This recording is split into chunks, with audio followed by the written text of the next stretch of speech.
Southern Gothic literature is often dismissed as merely dark stories about the peculiar South. Still, Flannery O'Connor's work actually revolutionized American storytelling by forcing us to confront uncomfortable truths about human nature through the lens of a peacock farming Catholic who wrote some of the most violent and profound stories of the 20th century. That's a fascinating contrast, a deeply religious woman writing such alarming stories.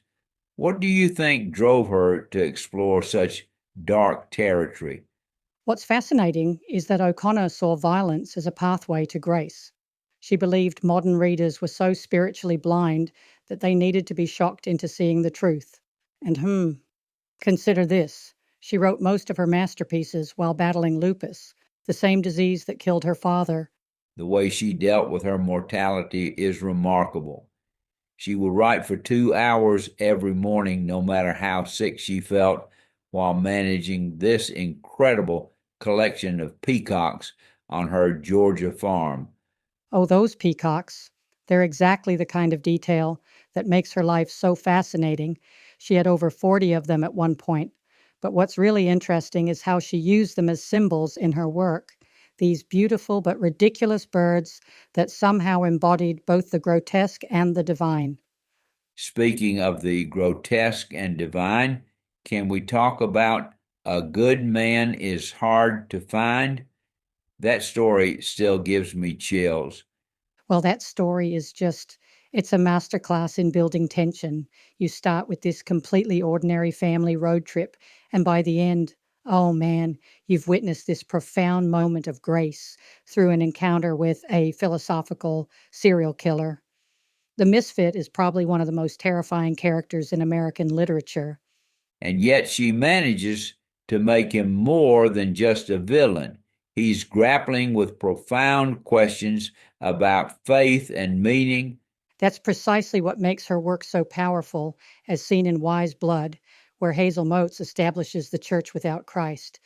She takes these characters who seem completely unredeemable and gives them moments of terrible grace. You know what she once said?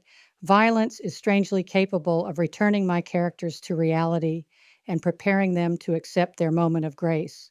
So, if we look at her work through that lens, even her most disturbing stories have this deeper spiritual purpose. Precisely. And what's really remarkable is how she maintained this vision while dealing with serious illness.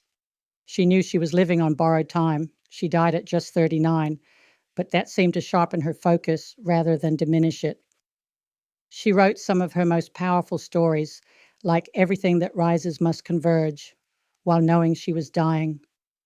The way she tackles complex subjects such as racism and social change in that collection is so unflinching. You know what's fascinating about that? She never took the easy way out. She showed racism in all its ugly reality, but she also showed how it corrupted everyone it touched. And she did it with this incredible dark humor that made the medicine go down, so to speak. That combination of humor and serious purpose seems to run through everything she did. Even her letters are full of these wickedly funny observations about life and writing. Oh, yes, like when she wrote about that visiting writer who annoyed her by talking about art all the time. She said she went to bed with a headache, and the writer went to bed with my Kafka. But beneath that humor was this severe artist who changed American literature forever. And her influence continues to resonate today. Without a doubt, she created this unique vision of the South as a place where the sacred and the profane constantly collide, where grace appears in the most unexpected and often violent ways. And what's really remarkable is how fresh her work still feels. Her insights about human nature, about our capacity for both good and evil, about the possibility of grace in the midst of horror, they're as relevant now as they were when she first wrote them. That's what makes her a true American master, the ability to speak to universal truths through such specific and often strange stories. And you know what? That might be her most incredible legacy.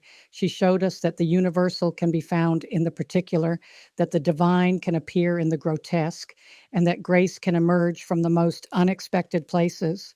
Even today, her work continues to challenge, disturb, and illuminate readers in ways that few other writers have managed to achieve.